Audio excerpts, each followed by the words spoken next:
السلام عليكم ورحمة الله تعالى وبركاته.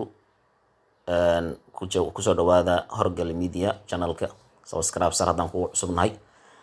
Waxaan halkan kasoo deynayaa waxoogaa yar oo faalla ah.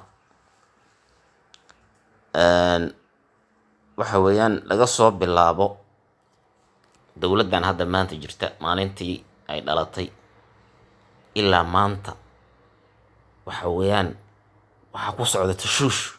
Saa maalintii loo doortay madaxweyne Farmaajo waxaa lagu furay tashuush baa lagu furay. Maalintaas la doortay tashuushkii lagu furay ilaa maanta waa lagu wadaa.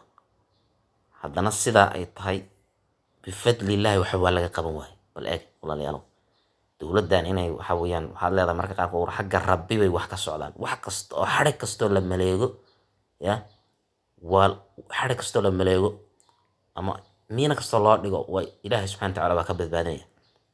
Marka waxa weeyaan meesh bahalgaleen intay noqotay Soomaaliya bahalgaleen 30 sano. Wallahi qofka madaxweynaha ka noqday inuusan mataqaan qof adag yahay. Marka waxa weeyaan maanta waxaa la ujeedaa, waxaa la arkaa meeshaan inay iftiin ka soo baxay, dowladnimadii baa soo laabatay.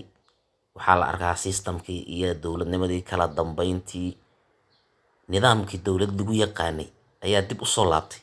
Marka sidaa darteed dadkii waxa weeyaan meeshaan marka horeba taqaanaa ajnabiga ahaa ee meeshaan lugaha kula jiray iska dhuuqi jiray, horta xanaaq bay maaragtay way xanaaqsan yihiin oo wax kastoo ay sameeyaanna waa kan lasoo afjarayo.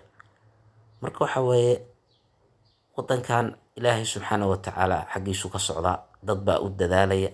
Laakiin waxaan leeyahay dadka Soomaaliya markay maaragtay wanaagga aan ku farxaynin, war Soomaaliya wanaageedu adigu dan ku yahay. Qof kasta oo Soomaali ayuu dan u yahay.